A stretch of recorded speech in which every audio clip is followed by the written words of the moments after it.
you want it? All right, I want okay. some sincerity, man. Fine. All right, I was trying to be Give civil. the chat what they want. Yeah, they thrive off this energy. Oh, we want a bit of Robson rage. All right, That's enjoyable right there. But we are underway. I have to with clean the, this desk. I've with hit the it too many next times. round. And we have a bounty hunter actually banned out by Geek Fam this time. So they want nothing to do with that. They obviously think this hero is something. You know, it's kind of like this mystery pick where it's come up and they've gone, yo, what is this? What are they doing? They've picked bounty. This is ridiculous. We're going to win this game, and then they don't. And you don't really have time to sit back and go, okay, why did we lose? What could we do better? You're mid-series. You just ban it and get on with gameplay, especially when you've got 4 bans now as well. You know, I think the hero that draws my attention as well is the Nyx Assassin that's been banned out in the first phase by them. I'm waiting for these big supports such as AA that completely changed the game, perhaps to be banned out. Very interesting that Wisp hasn't been touched in the series at all. First game as well wasn't banned. The second one too. Well, you know, when we're all practicing social distancing, you don't really want someone. Yeah, you don't really want to tether. Like that makes a lot. Big no-no, touching the whole time. The real answer maybe would be potentially. You know that Boom probably won't be playing with the IO. IO naturally as a hero. It puts your position 5 in a position that they can't actually ward that well because they're normally attached to their carry, so they can't be free moving. So your position 4 needs to pick up the warding. Currently, you've got obviously a stand-in player, so the warding capabilities between that 4 and 5 won't be on point. So I think Boom naturally won't want to gravitate towards the IO due to that kind of mechanic alone. Yeah, that's an interesting way to look at it. Warding itself is, and Wisp overall is a hero that requires a different set of skills and a little bit of a different strategy overall. Exactly. Strategical approach to the game has to be different. So yeah, with the stand and support, you probably don't want to do. Yeah, it's just too hard. Give him his Rubik's, his Lions, his Banes. Exactly. Yeah. You click, you stun, your team kills. You're like, yay! Oh, Clockwork. I'm gonna start things off with a little Clockwork coming out. This is a new one for the series, but I definitely like where this hero's at right now. Gives you some long-range initiation, the ability to fight. We've talked about how important team fighting is, and this hero is certainly one of the kings of team fighting. Starting fights anyway, and finding backlines around the sides, etc. No, just Raymond. I like the points you're making. They're nice. They're cohesive. They're clear. But then you see an Oracle, and honestly, it hurts to play clock. Really? Yeah. So when you get that hook in, obviously you play off Battery Assault, and then you get this Fate's Edict. Fate's Edict. Thank you. I said disarm, but you got me. The Fate's Edict naturally takes away all the damage from Battery Assault. You then have the Troll in laning phase. This is a really solid lane. Clock likes to play aggressive, trying to get those like level 3 power spike with a 2 points Battery Assault. But again, Troll, quite a strong laner, going to be able to play from range as well. So overall, Oracle and Troll are a really strong combination of heroes later on, as Oracle pretty much saves him and allows him to use that ultimate, after which he will most likely be full HP because of the false promise. In the laning stage, however, Clockwork versus the Oracle can be decent. If you can hunt him down, cog him in with the Battery Assault, it can be all right in the laning stage itself. Because if you're an Oracle, you probably don't even want to get Fate's Edict that early on. Around about level 4, you'll get it. So I'm thinking more of those kind of the mid-game fights. Yeah, where in mid-game later on, definitely. Exactly. This Ancient Apparition, we talked about it. It wasn't banned out. Yeah, that's something I want to I mean, surely this is such a good pickup here. I mean, this is the most hotly contested pick, historically, statistically, and, you know, everything what they've been playing recently is this Ancient Apparition. The fact they picked Troll and Oracle and kind of just let them take it, even when you've got the Clockwork on your team, you know, it seems really nice for Boom just to be allowed to take that one. It is very interesting, peculiar as well, because Clockwork synergizes very well with AA. AA is really good versus Oracle and Troll. So. Yeah. But it opens you up for these mobility picks. Think about if Clockwork's your position 4, he doesn't have reliable hard stuns, he's just got a hook. Other than that, the Storm Spirits, these Embers, all these heroes thrive off of this lack of lockdown. And you've already shown these 2 heroes that aren't going to be able to provide any real kind of reliable stuns, right?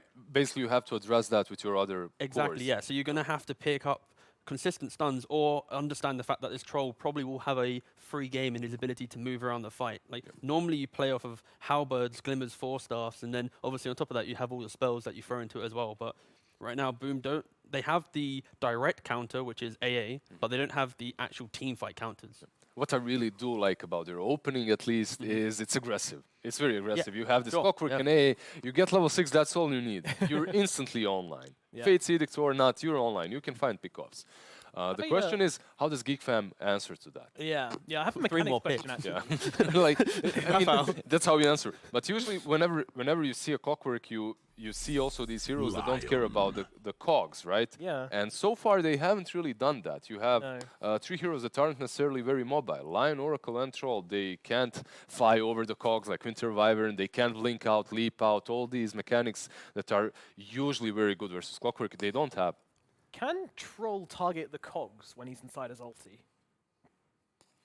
Do you guys know? So it's a pretty bizarre question, I know, but that sounds like a big problem if you can't. I'm sure. Sure. Yeah. Sure. Yeah. yeah, Okay. All right. Thanks, analyst. What, Alright, what do you mean? Okay, so quick. Sorry. Can we do the analyst thing? So rule 1, opposed to don't ask such a specific question. Okay. So we can pitch that to him later.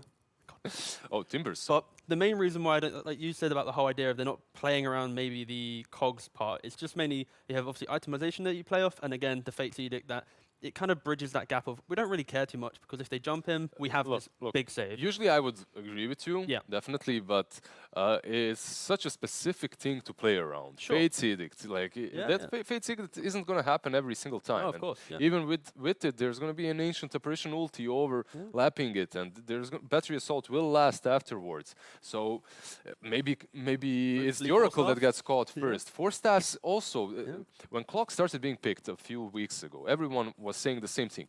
We're just going to buy 4 staffs, that's it. Easy game. It really didn't work out that way. A hero that's also pretty good with Clock is Ricky. I wonder, was it banned out in the first stage? I can't remember. So, no, it was not. It hasn't been banned, no. You would have that cogs plus the smoke screen follow-up. It's a really neat combination. Yeah, it kind of follows along the same vein as the Bounty Hunter we had earlier. Bit of assassin. A little bit slower, though. A little bit slower. It takes some time. He needs a little bit of time to get that diffusal or whatever he goes for first. Doom. Beefy boy Doom gets to in the front line. Oh. I didn't know I was the same size as Doom. Look at him. Yeah. Hello. Pretty small.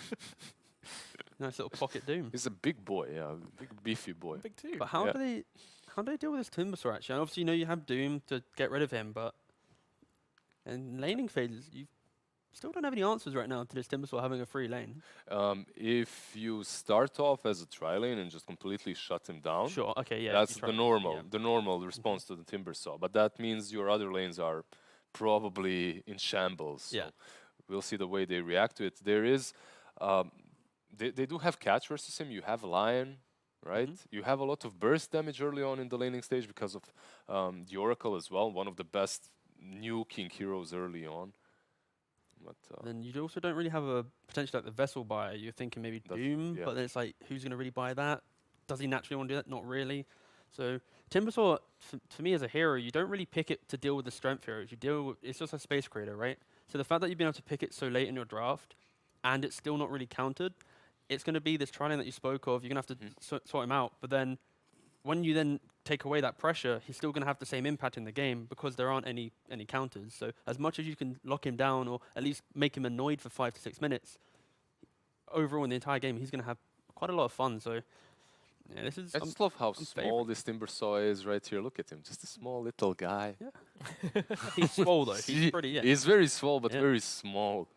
Usually a Timbersaw, it's this beast that comes to your lane. This is a kid Timber right here. There you go. That's what we like to see. All right. This hero, normally a first phase hero within the SEA region, slips their minds. Oh wait, guys, it's still here. We can pick it. Let's get it in the draft. It's also usually Mikoto that played it before for them as well. And now if you're a Geek fam, you have to figure out a hero that deals well with that Void Spirit in the laning stage. You already have Catch later on. You have the Lion. You have Doom as well, which is obviously good, but it's the same concept though. Think about these heroes and how they want to play Dota. Void Spirit, he gets like level 6, he wants to play off his ultimate. Timbersaw naturally draws a lot of attention to him. The both supports, they want to be aggressive. I think Ember Spirit would be really good for Geek Fam right now. Yeah, well, it's a lack of lockdown for sure on Boom's side. So any mobile hero on Geek Fam will have a good game. Yeah, respect it. No, I think that's a good ban. Boom doing really well with just understanding how they're going to win these games, especially with the stand-in. And Geek Fam, they're going for that very clear-cut draft. It's like you look at these heroes, you go, oh, they look nice together. You don't really see any holes right now, and they still have ultimate last pick as well to pick what is best for their mid lane. So Boom, they've got I'm assuming the carry hero to come. They could put the Timber safe lane. They still have a couple of options. Is there anything which sticks out to you, or something which can kind of fill in the remaining gaps in their draft, which can slot into that position quite nicely? I feel like the Riki would have done well. You know, obviously, you mentioned the Storm, you mentioned the Ember. That would have been a good move to grab the Smoke Cloud, but now it's been taken away. For Boom ID, you need win condition, right? That's the first thing that we have to think about for them. Is their carry that's good versus Troll? I'm saying maybe What's like left? a casual OD, maybe. I don't know if it was banned, but like a casual OD. You can maybe Void Spirit safe lane, get him his items. You then have this big... What's about That's a really good suggestion. Because they had Ancient Apparition as well before. Yeah, of course. Now they got their win condition. I was thinking more along the lines of they want to go tempo, play aggressive, they have 4 protect 1, and the way just blow up their hero. Aren't you just thinking about the OD that you called, but for yeah, exactly. It's the same thing for both the heroes, really. It's like they both have that same ability to just dominate the game. I think OD is a no-brainer here for Geek Fam. You're playing versus Morphling, you're playing versus Void Spirit on the lane and Timbersaw. Yeah. Clockwork can be problematic, but it looks like a decent pick for them. The only issue with that, though, is they are extremely slow in being able to group up as 5. We saw in that second game, they grouped up super early. They were able to just take over the map. You have a PL pick, it's bad. And then now here, if they go for a super greedy mid lane, then they're going to have an issue where a Troll wants to maybe farm. They need to go for maybe an active, maybe like a casual Lina or something. There it is. Yeah, I'm actually happy that they went for the OD and not the Lina, because the Lina usually for me is a trap. You go for that hero versus a Morphling, you kind of do well, you zap him a couple of times, he comes online and you're devastated. But I'll be very clear. I like the OD, like you said. Great points. But the issue is, I'm scared it might take a little bit too long if... It depends on the itemization. Yeah, on the itemization, and if Boom ID are able to continue that aggressive playstyle. But we've had 2 very opposite games. The first game, Boom just didn't really do anything. And the second game, they did everything. There hasn't been like an in-between right now. And if it's very 50-50. If they execute the early game, sure, let's go for it. Morphling naturally itemizes pretty well against the OD nowadays. You can go for obviously Manta, E-Blade, Scardy, you casual BKB at some point. You become the OD, start stealing some mana. Like, life's pretty good for a Morphling if you play it like under no stress and you're not under pressure. So yeah, I'm liking Boom's draft. Yeah, I definitely like what Boom are doing. I think this Troll definitely looks like a pretty weak pick in this game. I mean, it was early, which is fair enough, but at the same time, you look at these cores and you think, well, Timsaw doesn't really struggle to get away from Troll, provided he's not really held in place for too long. They all have mobility on their core heroes, and I love it when teams do that versus Troll and Oracle, because Oracle always got us this route, and if they're not able to lock these heroes down and give Troll a target, it doesn't matter how long you keep him alive for, he's just going to get kited. Overall, for me, this game looks like the closest one when it comes to drafts. I don't see a real winner or loser coming from the drafting stage. There's win condition for both of these teams. That's a solid win condition. It all comes down to execution. Yep, execution, the #1 thing. And we'll see if Boom can hold on to the gameplay, the style, the momentum they managed to gain last game with that Bounty Hunter, with the Aghanim Scepter, and kind of playing a little bit off the wall, but in the end it did work out well for them. So yeah, prediction, if you were forced to make a prediction, guys, would you go for which team? I'd still go with the OD. I'd go with the OD, Oracle, and Troll. Those 3 heroes, for me, look very solid in the game. Robson? I'd have to say, just because of the fact the draft is somewhat close, the realization that the stand-in is present, I feel like execution boils more down towards Geek Fam being able to win the game. But just go the other way. Boom. Just go the other way. Boom. Go Boom. Let's go. Hedge your bets. I think that was hard. That was yeah. Doesn't sit right, But go Boom. There we go. I think I want to go with Boom as well, but we're going to find out who's going to take the victory. We're going to throw it over to our lovely casters, who are going to be Killer Pigeon and Harry Freaks. They take us through game number 3 of Boom Esports versus Geek Fam. It does sound like the panel likes Boom Boom, and this is something we were discussing when we saw the 4th pick, right? Is where do they go from this Timber that wasn't getting any value? Do they go for like something late game? Do they try and double down the magic damage? And it kind of feels like Morphling was the perfect slot in that lineup, right? Yeah, I think he actually was the perfect one, but the perfect response there for Geek Fam, they got an OD. OD is good against all 3 cores on the side of Boom, and 3rd game in a row, Karl has a better matchup when it comes to mid lane. Hyde is gonna be forced to take the Cogs level 1, so at least he can block the creeps, but he's not gonna be able to be an annoying Clockwork with that low cooldown battery assault in the beginning. Exactly, and on top of that, he just allowed Geek Fam to get a little bit of gold anyway. Yeah. Almost half the value of a regular kill on a support at this stage in the game. And it also means that you can't really get aggressive on the runes, which you're already lacking a little bit when you have a Timber as your laning partner there. Yeah, what I like here when it comes to Geek Fam draft is that they have two saves. They have the Astral and they have the False Promise. And that's going to be a problem for Boom ID. They can't really kill heroes that easily. If the Oracle is on point this game when it comes to his Fate's Edict, he's basically going to counter out all the damage that's coming out from Boom. And I think that's going to be the X factor if they can catch this Oracle or if they cannot. They have the Rocket for the Vision, they have the Morphling who can wave in, so they have some mobile heroes, they can catch him, but if he's on point, Geek Fam has this game definitely. And again, like I said, Carl, it's gonna be a Morphling mid, so it's not that big of an advantage when it comes to mid lane. No, you had to switch this up, it was a little bit too rough to deal with. And of course, it does mean that you can always pressure onto the OD, because one of the big weaknesses of an Outward Devourer is that short range on Astral, right? It makes you predictable and allows you to, as this Morphling, hit once, twice, and then probably Adaptive Strike to get a better trade. Yeah, and he's always going to be able to get the better trades. He's always going to be having the more damage, so it's going to be easier for him to last hit. But you can't really shut down an OD when it comes to the laning phase. It's extremely hard. Only a few heroes can maybe do it. So I feel like it's going to be a farm trade here. Definitely. And you mentioned the Fate's Edict, but it was also highlighted by the panel, right? Like, in a vacuum, we theorize these things are so great. Like this snipe on the Kore. That's a Golem Blade as well, so that's a bit painful. But the point is that the Oracle now has to be perfectly positioned every fight, because if you find this Oracle as an entry kill ever on the side of Boom, you can just snowball the fight, right? Like, that is such a crucial save for many elements of Geek Fam's team. Yeah, but he has the opportunity to stay farther back because there's the OD who can Astral someone to give him the opportunity to get closer. So in that regard, if Geek Fam plays this perfectly, they can always save their heroes, and then it's going to be a problem from Boom. So that's why I think that Geek Fam got this game. They don't need to be super careful just because of the fact that they have two saves. It's true. It's something that we've come to appreciate again, I want to say in the last year, more so than maybe we did previously, is the double save lineups, right? When you see things like a Wyvern or a Shadow Demon in a lineup, when you see things like the OD that's become so popular with the Ags. It's that variable that gives you the sustain that allows you to just pull through. And when you think about what Boom have in terms of sustain, it's not there. Because we were talking before the panel wrapped up, Timbersaw in this game, it's not just a Doom factor, it's not the fact you've got this pure damage. You've got two heroes on Geek Fam that could potentially build in a Silver Edge, which got buffed and is now pretty damn good against the Timber. Because not only do you obviously break, you've got the additional health regen. Yeah, minus 50% health regen, which could be really big. And also, the Troll is going to go into Diffusal, the OD is going to take your mana. It's going to be very, very hard for him. And the thing I was looking at earlier, when AA's ulti lasted for 7, 8, and 9 seconds, the Oracle was a perfect counter for it. Someone gets hit, you wait 1 second with the Oracle because his is 7, 8, 9 when it comes to levels, and you just ulti, and the hero will get healed up.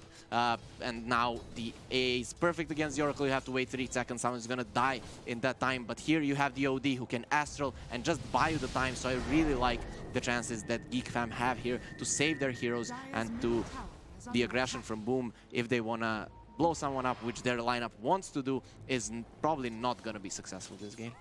A little preview of the kind of stuff that's going to happen in these type of fights. Like, you need to burst people down. You mentioned that the OD covers that. And even on the laning phase, like, this is not...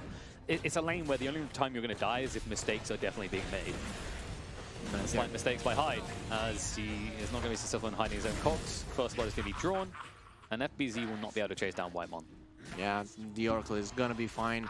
And here we see the strength of the Oracle in the early game, that damage that he does. Also, the Troll is a really, really strong laner. When you get a few hits in, he still doesn't have the Fervor, but he's probably going to take it now on level 4. Yeah, when you get a few hits in, the attack speed comes up and you're doing a lot of damage. Also, 2 points in the axis. So, a really, really strong lane on bottom for Boom. And even though they are playing, just a second, what's happening here on mid? Not much, just haste runes. Haste shenanigans. You don't get them at 2 minutes anymore, but they can still happen at 4. Won't result in a kill. But yeah, I like that you highlight the Welling Axes and the 2 points already from the Troll, because it's an underrated nuke. It's a lot of damage on the lane, and I feel like Bassi is a very accessible item for your support to grab now, and when it's an Oracle, the amount of spam potential in those 2 heroes, you can't look at it too lightly. Yeah, even a Timber who usually is in your face is not going to be able to do this here. Maybe when he hits level 5, but level 3 Timber, like I said, a few hits from the Troll, then comes this nuke, and he actually is in trouble. He could die he could be possibly brought down. So it's not an easy lane for him. So I'm not sure what's behind this Timber pick. No, only the Doom is there when it comes to strength heroes. So I'm not sure. Okay, this is just getting a little bit rough to watch. He keeps waveforming in, and every time it just ends up feeding over the range denies. It's a little painful. But yeah, I think you're right. They could have potentially ran down the Timber, but that's a factor, right? Like the variable you have to look at there is the reason they don't do it is Clock works around. The problem with Clock is there's a type of hero that wants to rotate towards mid, look for a kill, but he is genuinely stuck in a situation where if he does not babysit that Timber until 5, Timber will die. Yeah, that's a big problem here. He would have solid heroes to gank, and here he is coming actually for the OD. Yeah, the wave was pushing in and they weren't going to try to saw him near the tower, so now he can move in. And it won't work out. The mana burn doesn't even get much value because there was no mana left on Carl. He's actually hide. All right, we'll just say he was trying to get back to the fountain quicker. Yeah, but actually he was pretty patient there. He waited for the Astral. That was the right play, but a level 2 Clockwork isn't really gonna do enough damage to the OD, and 2 support rotations were enough to get the kill. So nice start of the game for Geek fam. And like I said, I don't really see much how much Boom can do this game and what their timings are. They need a really, really strong Morphling. And now with the change to... Oh, just a second. There's a fight on top. Well, Cuckoo's going to come back in because he's got reinforcements. Feeling confident, accelerate. Came too far forward and he cannot accelerate fast enough to get into the tree line. He will be brought down. I really like these 2 supports are moving together. Zephyr is gonna give the extra lockdown. They have a lot of damage with the Oracle. When he hits level 5, it's gonna be even stronger. So I like that they're moving together. And now 2 times they have actually negated a gank and even got a return kill. And you got to respect the rotation, understanding that actually, like right now, the lane that it may become a threat is going to be the Void Spirit lane, right? Because when I'm looking at the side of Boom, like, okay, this Timber's not really going to do much. This Clock is under-leveled. Morphling is going to be a draw. He will win later. You need this Void Spirit to come out the lane swinging. Yeah, he really does need to come out of the lane very strong. But again, like I said, they have 2 saves. They have the Fate's Edict, which is kind of going to negate most of his damage. And I'm not sure Boom, like I said, they really need a strong Morphling in this game. And they baited him in. They haven't got the damage though. Yeah, he was on point with his Morph, so he's gonna be fine. Carl taking a lot of damage here. It feels like he's kind of baiting him, but I don't know if you want to bait like this. He realizes that actually for Makoto to get the kill, he has to go below a threshold, which would kill him with Sanity's Eclipse. Yeah. So it's nicely read, but they will just back away. Whiff on the stun. This is definitely the back away moment, but look at the move in with level 6 achieved. Dream herself finds an easy kill and sends Carl to the Dreamland. Alongside him will be joined by Zephyr as well, as 2 are dead on the side of Geek fam. Remember the last game when we were talking, if they continue destroying them on bot at one point, the carry can TP and they can kill them. This game, it was not the Bounty Hunter, but it was the Void Spirit. They overextended on mid, they overstayed. The Void Spirit hit level 6, and that was a perfect rotation. Exactly what Boom needed to kind of get back in this laning phase. But then again, when we look at how much the Troll and the Doom are farming, those are the heroes that you want that. Especially if Troll rushes into that Diffu. I think the interesting factor is we mentioned the saves, right? But we've always got to highlight when we talk about these saves, the elusive heroes. Void Spirit, he's the new cog in the works, right? With that Remnant, he can actually screw over the Astral saves. So that's something that's going to be interesting to watch in the fights, how he tries to hold on to that. Cuckoo trying to hold on to his life. But he's short of breath and short of health as they will be burnt down and killed off. There's too many heroes in this lane. And now Icon could be in big trouble. The Timber does pure damage, so he doesn't really care about the Fate's Edict. All of his spells are pure damage, so the Oracle is gonna fall. So a few mistakes made by Geek fam, and that's some kills for Boom, something that they needed to kind of kick off this laning phase. Yeah, too invested in trying to make that a safe haven for their supports, maybe to try and get a quick 6. Same for the Doom, who, you know, he's not going to be there yet. Because you just want to try and draw attention away from the Troll, but not at the sacrifice of that many heroes. Like I said, they need to play it smart like they did in the beginning. Wait for Boom to start their attack. If they go late game, they're probably gonna win. If they can burst down the Morphling, there are no saves on Boom. So they need to stay behind their Troll, stay behind their Doom. They go on them, you use Fate's Edict and you survive. But now Zephyr could die. No. You can't hang around, that's too risky, right? Yeah. You have to get out, because then there's the stun, the Hex, and if you get the root, bye-bye to Virtus.pro. Yeah, now that the root has been buffed, a lot of troll players are picking up the Berserker's Rage very early on. We see 2 points, it's probably going to be maxed soon. And then you're just rooting all the time. And it's really hard for Void Spirit. If he gets rooted once, he might even die. Cheeky little ring snatch. As Cuckoo decides this is his side of the map now. And we'll be able to move away quick enough. It's time for a Benny Hills theme tune. Depends how much time they will waste on a kill that they will never actually be able to touch. I don't know if you saw that Ogre has been nerfed. The frost armor that he gives has been nerfed, but I don't think it's that much. We see that Cuckoo didn't opt to go for that creep during the laning stage. He went for the stun. Oh. Yeah, it depends how much you're being roughed up. Zephyr being chased onto, he's going to feel the rough edges of these blades as FBZ brings him down.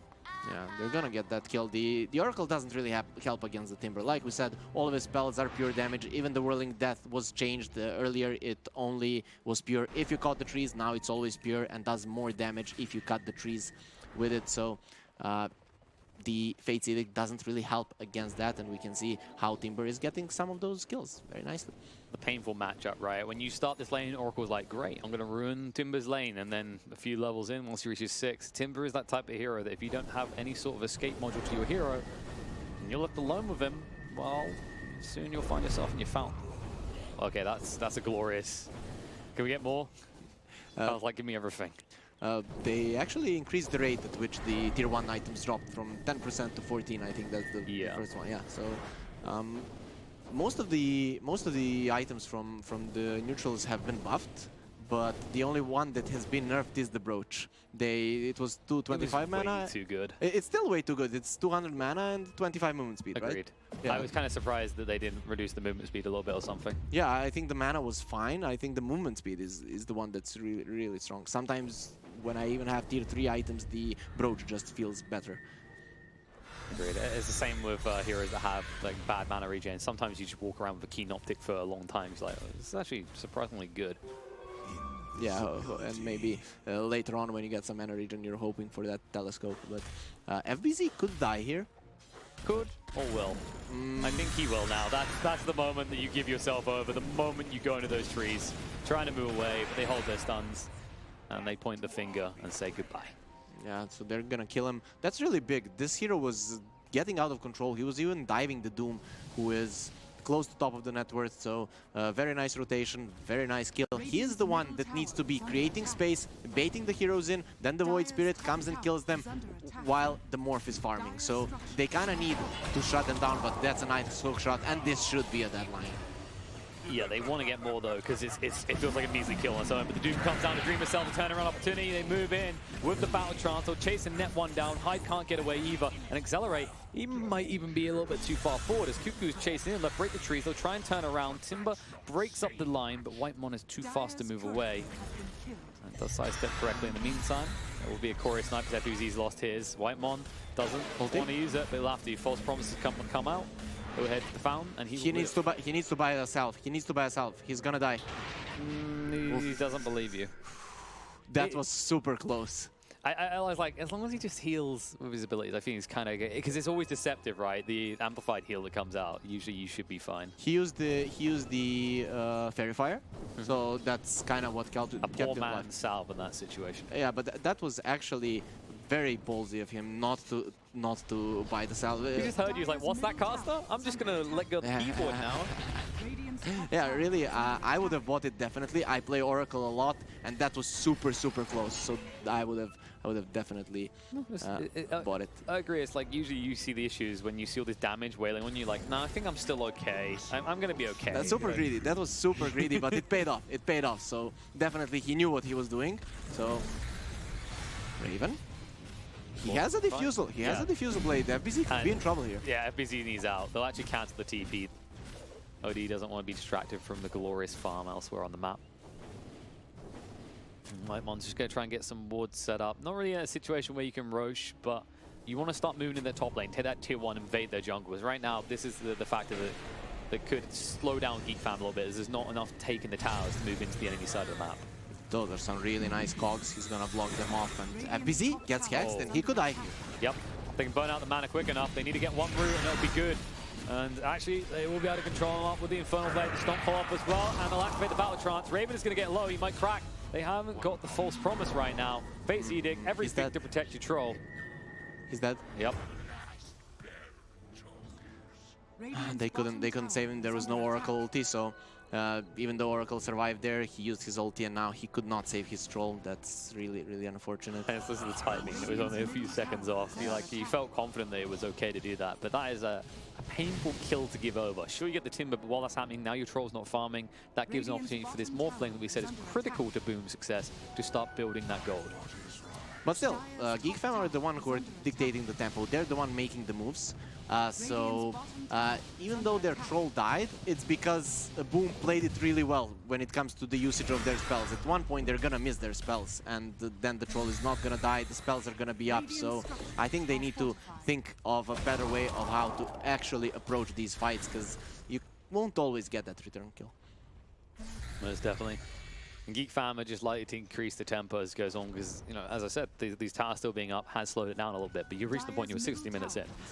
One kill is enough to convert into tower takes, and actually right now the Catapult alone is doing that work in the mid lane, as Carl is just trying to make sure this isn't a deny, and that will open up the map a lot. Tier 1s are still so important in the mid.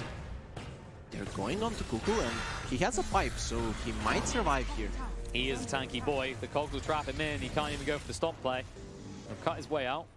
Reinforcements are coming, and he is getting body blocked pretty well. Ice Blast through, needs to be sidestepped, will be able to do so successfully. He's just going to try and run this one off, and that is not how the hook works. That's the wrong type of hook. Forced up to get him out, Carl saves the day. Yeah, actually, no one was rotating for some time. They thought Cuckoo was dead, I guess, but he juked it out perfectly, even avoided the Ice Blast. But in the end, even if he didn't avoid that Ice Blast, I think that the OD would have been there in time. Yeah, he should have. It would have been very close though, right? Because you would have lost the HP regen from your Devour. Perfect Fate's Edict, perfect Fortune's End, I'm sorry, and this should be a dead. And it'll be the end for FBZ as he tries to move away. This time the hook does connect with something, but the Science Clip's committed to get the kill, and the tower alongside it. That's efficiency for you. He actually survived more there than I thought he would. He only has 5.5k net worth. We can like go back 5 minutes. He was at the top, now he's 6th, so they're shutting him down quite well. The Morphling is farming, but not nearly enough, so big trouble for Boom. They might not even get to that point where Geek Fam has to use their spells perfectly, because this is looking like a really solid game from them. Yeah, it's the deceptive factor of Timberell. Like if he gets those stacks up early, it will be a worry. But the fact that I think he was max stacked when they started attacking him, that's what kept him alive so long, and he still goes down at this stage. This is your pure platinum territory, right? If you are a Timber, it's like iron, impossible to kill. It's usually why you pick these type of heroes. Whitemon just wanted to capture a little outpost, won't be punished for his greed. Yeah, that was a bit greedy, and we saw that he likes to be greedy, like he was with not using the salve in the fountain. The OD moves away. The OD got the perfect item from the woods. He got the groove bow, and it has been buffed. I think it now gives 15% or 15 not attack. 15 attack speed, yeah, 15 attack speed. So that's a little of a buff, but anyways, that's probably the best item that you want to get from tier 2 when it comes to OD. So it's that nice little extra tap when they're retreating, and usually that's all you need. And this Ags isn't looking too far away at this rate. Carl's already halfway there. He'll probably have it by like the 21-minute mark, and that's when I expect to see Geek Fam. They're going to ramp this up, start taking tier 2s, and starve out the map. Yeah. I mean, with the 2 Astrals, it's really annoying to play against it. You can say one or Astral the opponents, Astral 2 opponents while your team is moving in. So whatever you want, you can do. And I really want to see what the Troll is building. Is he going for a BKB? Yes, so definitely they want to fight, they want to push. They're going to take the BKB, probably go into Roche, and after that it's just going to be 5-man pushing, and it's going to be extremely hard for Boom to fight at that point. Yeah, definitely is extremely hard, because the other concern you're looking at here, right, is this is a game where Morph wants a BKB, because you're up against an OD for one factor, let alone the rest. Lincoln's isn't going to feel good, though, because you've got these double Astrals. You need it because of the Hex on the line that we see always kill Morphlings time and time again. And this is the win condition we're talking about. It really feels like Boom, they need to make some plays happen. I like that they've moved bot for the tier 2, but what they need to do is convert it into kills. And there is a greedy TP right now, as the rest of the team is smoked to move across. Carl, what? I mean, there's having a lead, and then there's leading the charge into death. Yeah, he was too optimistic there, and that's what happens again with the Void Spirit. You just TP into his Remnant. Now White Moon is gonna be chased down. I don't think he uses his ulti here. He's gonna die either way, so... He remembered last time. His troll was probably flaming when he died because of that last time. But that was... I mean, I get the idea, but you're like 5 seconds too soon on that TP in. Yeah, I think you need to wait for your team to come in, and then, or you have an Oracle ready. Maybe it Oracle TPs on the tier 3 with the smoke, he stays back, and then the OD TPs, they go for him. They're like, we're gonna kill you. He gets ulted, and then they just turn it. So they needed to play it a little bit differently, but they had the right idea, but in the end, it just didn't work out the way they wanted it. Yeah, he thought he was being a master baiter, but instead, you just can come together, you can get quite there. As a result, that actually hurts the kind of snowball potential a little bit. The troll is still going high on the sky in terms of net worth. He's staying above that Morph, but Morph is catching up, and it should be highlighted that I'd say right now, once with that E-Blade coming out for Morph, he has a little bit more kill potential.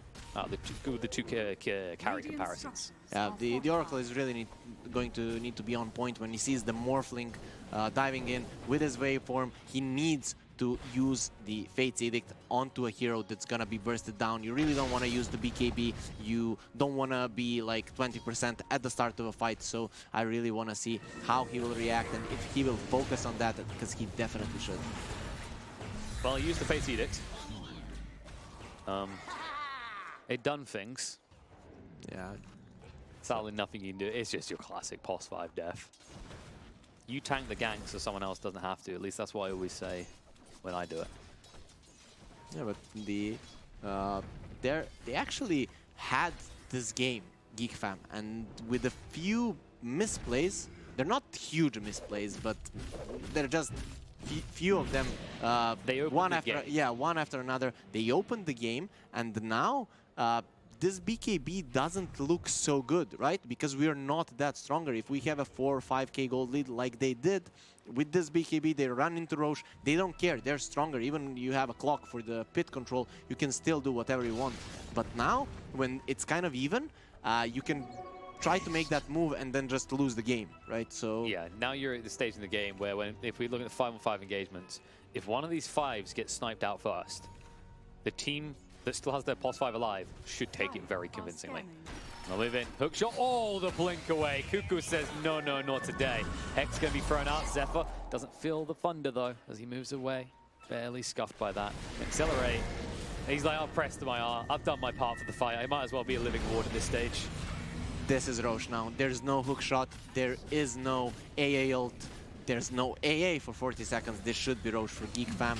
And I'm not sure if Boom can contest it or if they even want to. Is your name White Monk? Because you seem to be an oracle, as they are in there. Disarm on the poor bugger. And FBZ is the only thing you can do. Can I slow this down enough? He can, and it's gonna be actually enough. Geek Fam don't want to risk it. AA is up in 20 seconds. He's gonna have his ulti. The Roche probably wouldn't have fell in 20 seconds, so... no, you're not at that critical point, right, where Troll gets the talent at 20. He's like, okay, Roche just dies always to me now. So they decided to go back, and I think it's the right play, though. I'm not sure... Oh, they go for a smoke. I'm not sure if they instantly ran into Roche. Maybe if they did, maybe it could have worked, but... It's always a bit tough due to Timber. I like this central wraparound. Like, they want to get on the high ground, and they know they're going to be guarded on the Roche side, and now Hyde found straight away. He has got the hook shot. He needs to get out. But this way, he's going to run out of health. No chance. Dead for 35. ALT used, ALT used, so this could be a potential Roche try, but... It could be a little bit tight, though, is the problem, right? Yeah, but this is probably gonna be a clockwork buyback. So now they're just gonna move out. So there we go. Yeah, their smoke kind of pays out. This clockwork had to buy, and they know they're just gonna escape when they see it. So we're just on a the game is just gonna reset right now. So we might see another smoke coming soon, maybe from Geek Fam, to use that Doom, maybe get a bigger kill, and then move in for Roche or some other objective. And then it comes down to what items can you have prepped for that next fight. FBZ, of course, did go for the Heaven's Halberd. Not something you usually see picked up on a Timber. He's usually happy to get hit by the right clicks, but it's not just the OD factor. It's the kind of, if you have a Morphling versus a Troll at this stage in the game, I feel like the Troll should be able to take that.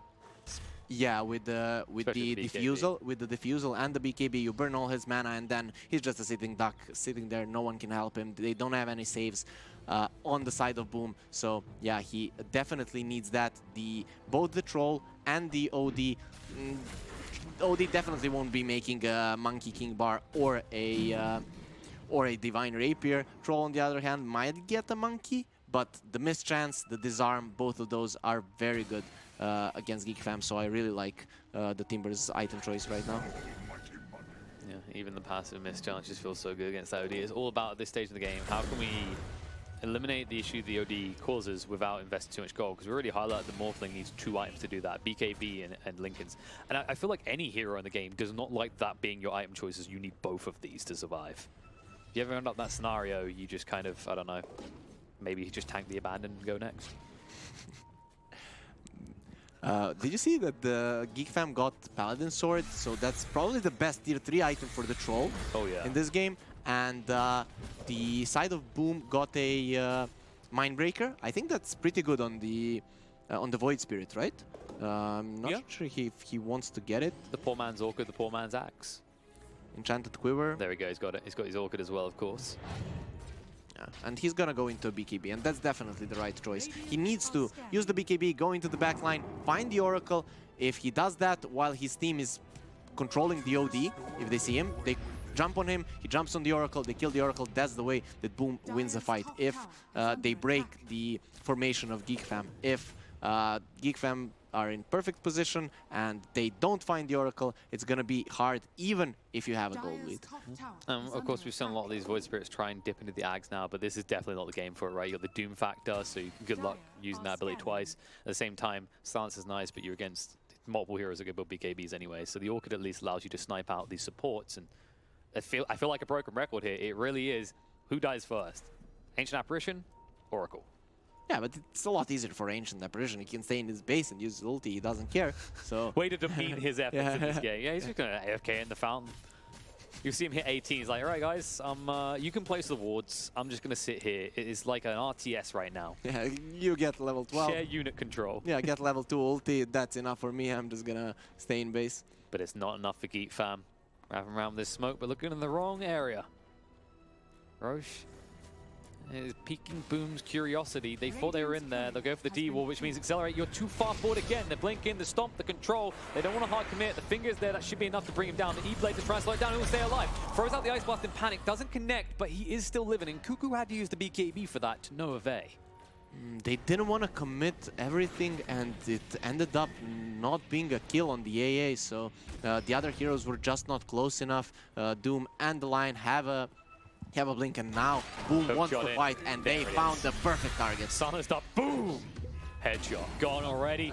Oracle now dead, they need to retreat. Raven trying to actually make his escape, being betrayed by his own creeps. BKB goes in the hive, but there's the cogs to separate it. Buyback's gonna come out. There's Silence Eclipse, does get dropped straight away. Accelerate, trying to escape. Doesn't really matter if he dies in the state. They need to find a bigger target. With the Doom out and the Dreamer Cell, they can't allow him to run away like this. But the BKB is stopping them from locking him down. Shotgun out, back line, find the troll. Raven is dead. Dreamer Cell will not die though. He'll tick out to the Doom, and the fight does continue on.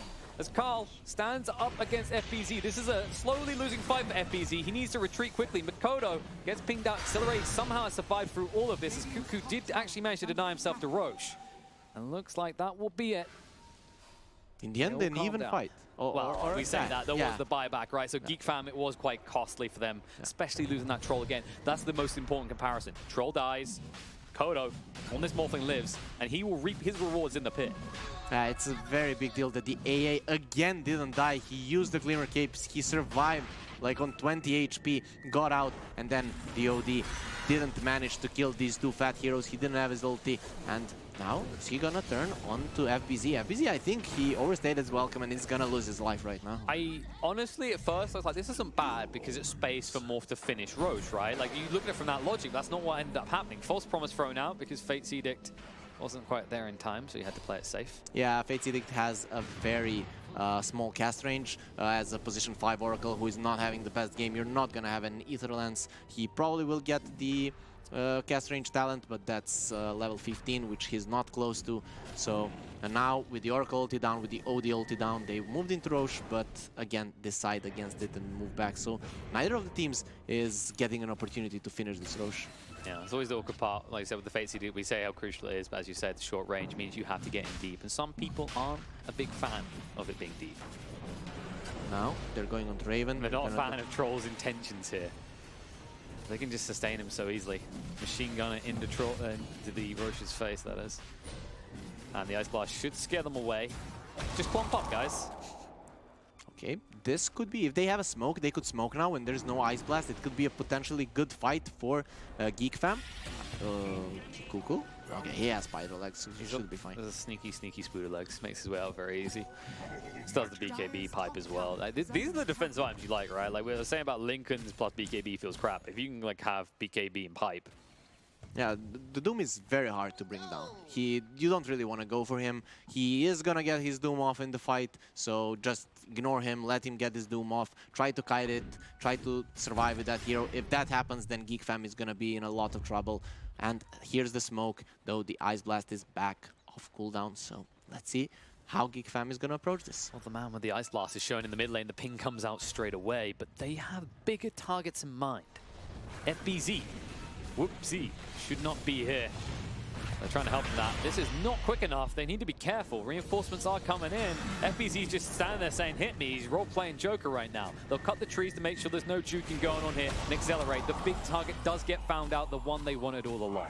The OD was being too greedy there. He went for the supports and didn't go for the bigger kill. They did kill the AA. He used the Ice Blast, but this is not going to be enough for them to take Roche. Possibly to take the bottom tier 1 tower, which they're pinging, but they decide against it.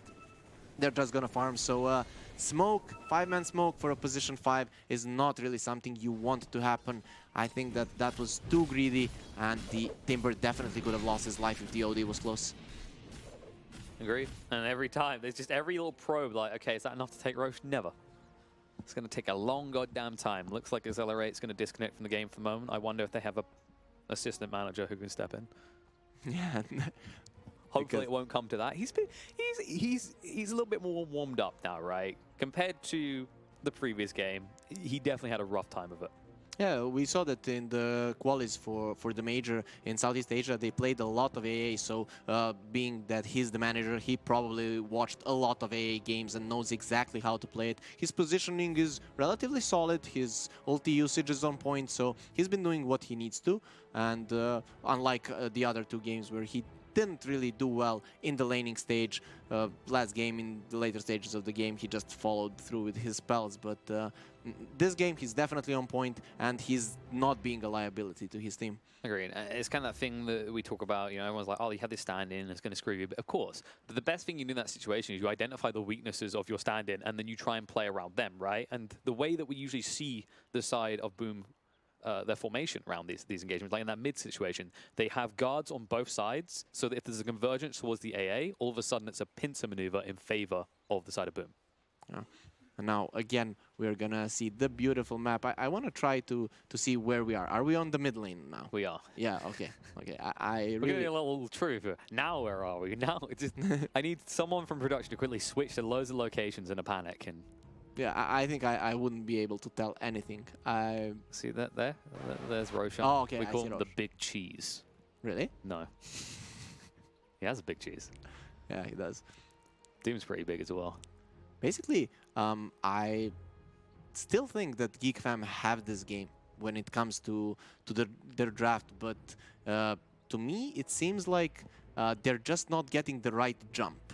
And I would like to see the troll get super fat, and then you just come to the enemy. You put the troll in front, you know that he cannot die, and I would like to see them play that way. That's how I like Oracle lineups to work, because this way when you're chasing, there is a good chance that your Oracle will be out of position, that you're gonna leave him. But when you have a formation, it's extremely easy for Oracle players to position themselves and to get a good false promise off, and then if the troll ultis, it's just gonna be a disaster for Boom. So I'd really like that to happen. And it's definitely a lineup you can exploit if they get a little bit split, right? Because you have this Void Spirit, you've got the Clockwork as well. It's like, hello, they aren't together, especially Clockwork. If you can just get in the center between the back line and the front and just put cogs, what now, suckers? Yeah, and the good thing is that the side of Boom, they don't care because they can jump over the cogs. They have, like you said, Void Spirit, and they have the Timbersaw. So they can easily maneuver around those. They have the AA, who really doesn't care. He just wants to use his global ulti, there is very low chance that he comes in to use any other spells. Of course, it's nice to use the, what do you call the second spell? Ice Vortex to increase the magic damage, but if you can't get close, you just use your ulti and that should be enough. That's true.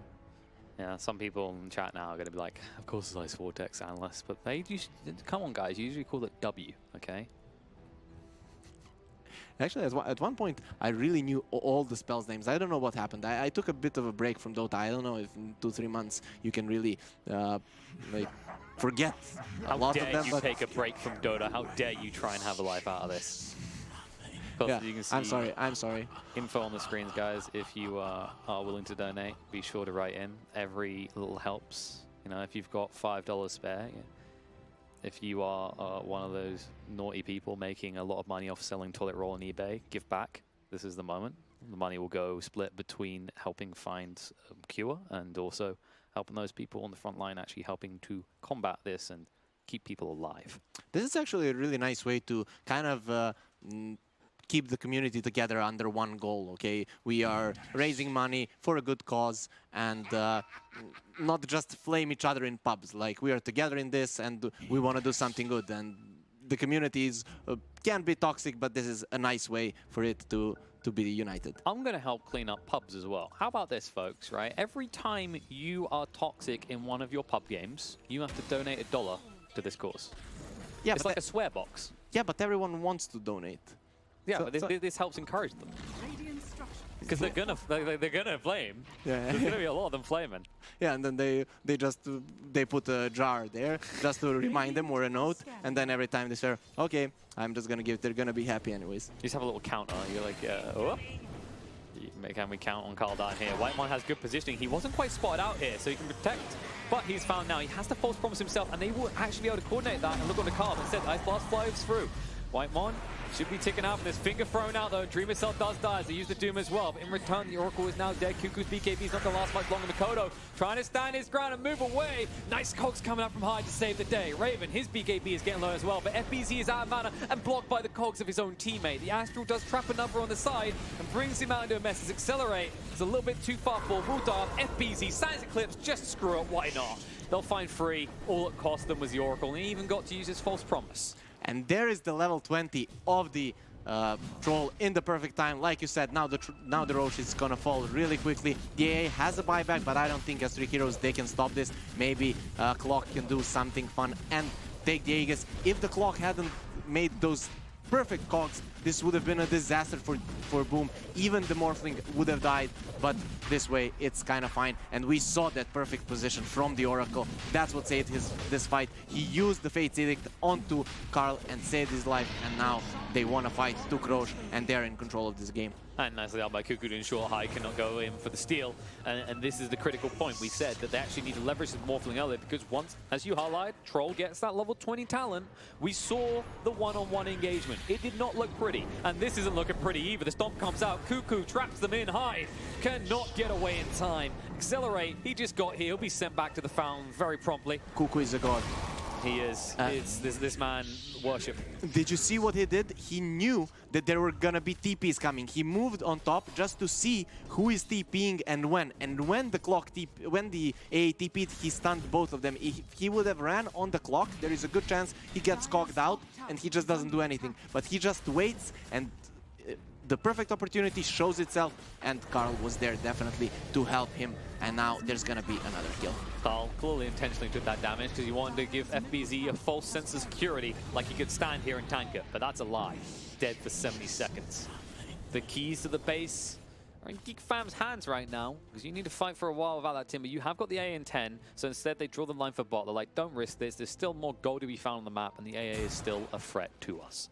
Yeah, he definitely is, but like perfect 2-3 minutes from Geek Fam. Those were perfect spell usages, perfect positioning, perfect ideas, and that resulted in a few kills. They got the Roche, and like I said, they're definitely in control of this. They can now take the bottom lane, put some wards there, and if they're playing in that area, in the triangle area, it's going to be extremely hard for Boom to get them out of there and to get out on the map to get some farm. Absolutely. Just starve them out slowly but surely. And the only one who can really split push, we're seeing already, is Boom. They've got Void Spirit in that top lane. No one else can really get out safely.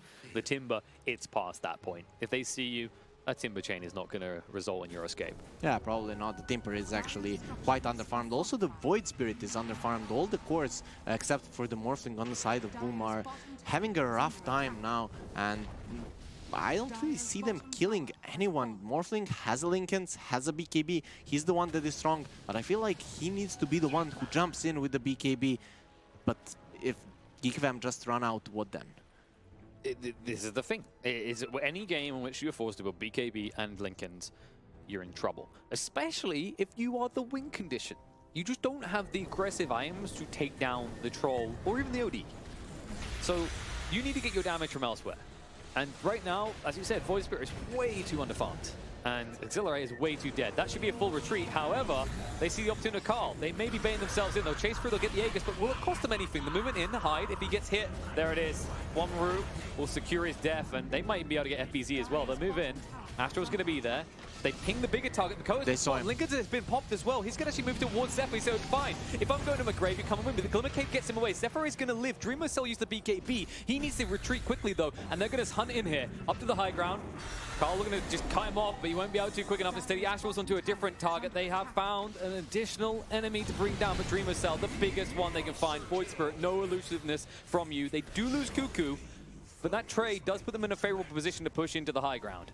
In the end, they lost Aegis and lost Cuckoo. I thought it was gonna go a lot worse for Boom, but Morphling also used the 10-second BKB, so in the end, still a win for Geek Fam. And they just need a few more of these small wins, and it should give them the game. OD getting close to a Hex, and we all know what happens when this hero has a Hex. Potentially after that, we might see Blink, and then it's gonna be extremely hard for Boom to play this game. Does he kill people when he gets Hex? Is that what happens? Yeah. Does it hurt? Yeah, it hurts a lot. His ulti gets a lot stronger. Does Lincoln save you at that point?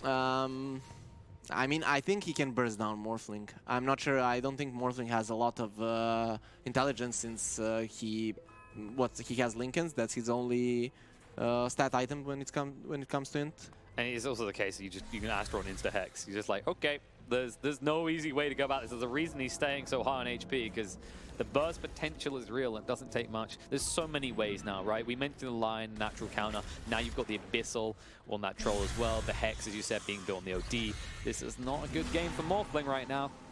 And Whiteman was really on point there. He saved his Lion. Lion would have died there instantly if there was no Fate's Edict, but perfect positioning. When the Void Spirit couldn't get in, there's no one to scout out the Oracle, no one to go on him, and then if he plays freely like this, it's really hard, and it was Geek Fam on the aggressive, so it was really hard for Boom to get into the back line.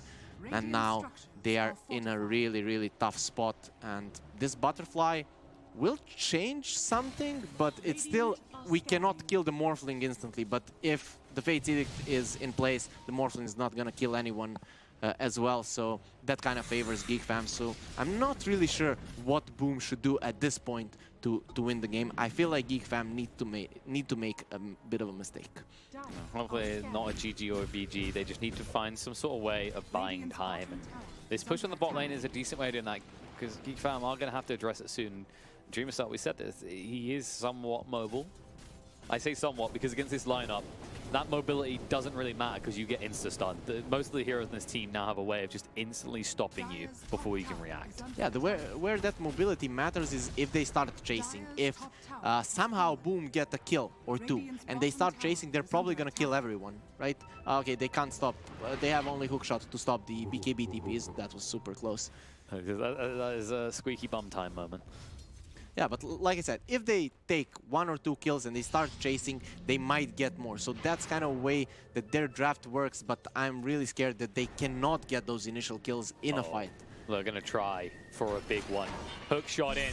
They see the OD. They're going to control him up. The Ice Blast, I think it just about connected when it did. He's got the BKB and the 4-staff away. They just don't have the damage. He's so goddamn tanky. 3.6k HP on this OD.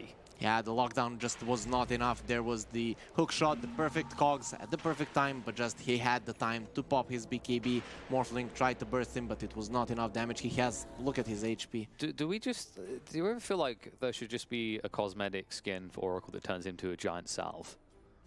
Because the rate at which he's just healed this guy, you'd think that there's a Heart of Tarrasque on this OD, especially when you look at his health as well. Yeah, like it's 390 heal per Purifying Flames. Of course, if you don't do the damage, and you don't because you use the Fate's Edict, they want to go here for the Timber, but... No, they just want to take his farm. Yeah. I feel like Geek Fam can stay in this area, control the map, and then just wait for Roche. When Roche comes, at this point, it's really hard for Boom to contest. They're going to come out of their base. Whitemon is going to have a good positioning, and it's going to be a good fight for Geek Fam. But let's see, Timber is doing some interesting things. Ninja Gear could change things. Oh, perfect. No. The only thing that's going to change here is FBZ's KDA. Yeah. Quite quickly. One route would do it. There's no escape from this. He uses his Bloodstone, but it's just going to buy him a little bit of time. They got the kill on Void Spirit as well. Yeah, who got that? That OD? was in the top lane. Yeah, OD and line. He was pushing in. He got a little bit cocky. It's understandable, right? Like, okay, my Timber's dying. The least I can do is split push. And now, two critical elements of your high ground hold are gone. You at least still have the AA, but you're going to need a perfect Ice Blast. Even with a perfect Ice Blast. This Roche. Yeah. Oh, no. Yeah, it's up. That's what you say if you're a Boom fan right now, because this is when RNG favors the bold. As they will notice, there is a big man standing in that pit. And there'll be an even bigger one soon, because Troll will be on his way. They do have buybacks. Morphling has the Ninja Gear. Like I said, that can change a bit. He can, with those smokes, maybe come into the back line, threaten the Oracle, and then like ruin the formation of Geek Fam. That could be the way for them to start the fight. Now they opt to go for Roche. Boom has to get out, and they're just gonna be waiting on the high ground.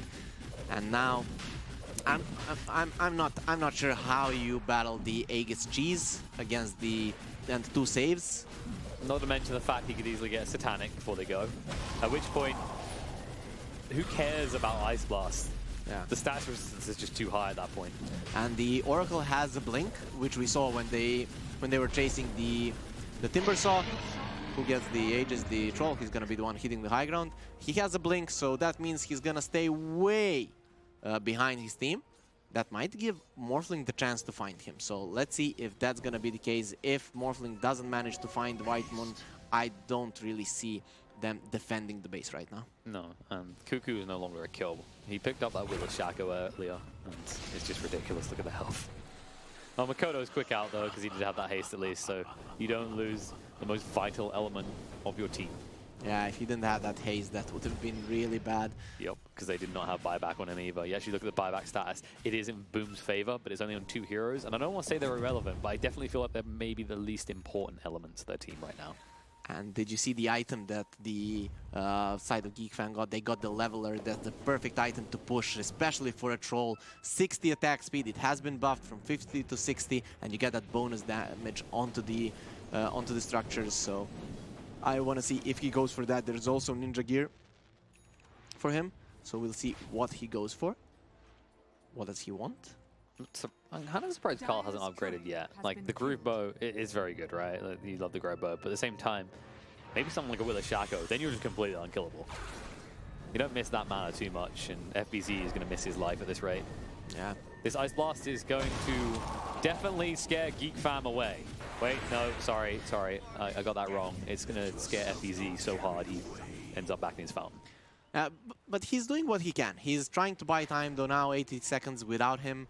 I'm not sure how much money he needs to get his buyback, but I don't think he's getting back into this game so in the next 70 seconds. So it's gonna be very, very hard for Boom to fight without their Timber Saw. Like you said, he's a very big deal when it comes to defending your high ground with the Chakram. So this push could be the last one in this game. This feels like they do or die moment, but they're not sure if they want to do it, because there may be a high chance they die, but it's so obvious now. They ping it, they say they're not in the base, go! Outside, they're in trouble, accelerate, he at least uses ultimate, but he's going to go down. Makoto with the BKB, will use it just to run away, and he's going to leave allies behind. No way to assist them. They just need to minimize casualties. Nice hook shot out. Will it be good enough, though? The Root's going to follow over and hide. He's going to be jumped on. The Abyssal kills him off. The buybacks come up from both these supports because the Astral has connected, and they're going to find an additional target here. It's just an illusion. Psych. Chase in, though. Cuckoo. He's like, someone hit me, please. I've just got too much health to work with here. And that's just a good distraction for Raven to hit into the buildings right now. They're getting strong with the Remnant. Oracle throws out the post straight away. Hyde traps them in, or does he trap himself because the attacks are getting him low? Moving in, long range stun on Dream himself. Oh, he still has the hammer. Trying to return it, wasn't good enough though. He's got the Hex to work with, the finger gets thrown out as well. And Timber, he's going to spawn in 5 seconds. They actually need all the reinforcements they can get. The AA Ice Blast is going to be available soon, so Geek fam, they need to keep split here. They're moving in. TPs to the left. Cuckoo almost down to half HP right now.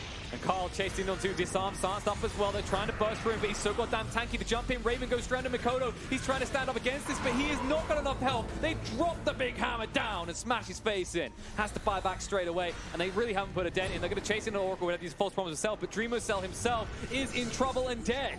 Gone for 85 seconds, no way back in the game. They're going to pursue through. Hyde is also found. Traps Raven in the cold. That wasn't what he wanted, but it's what he's going to damn well get. And look, Carl's not done yet.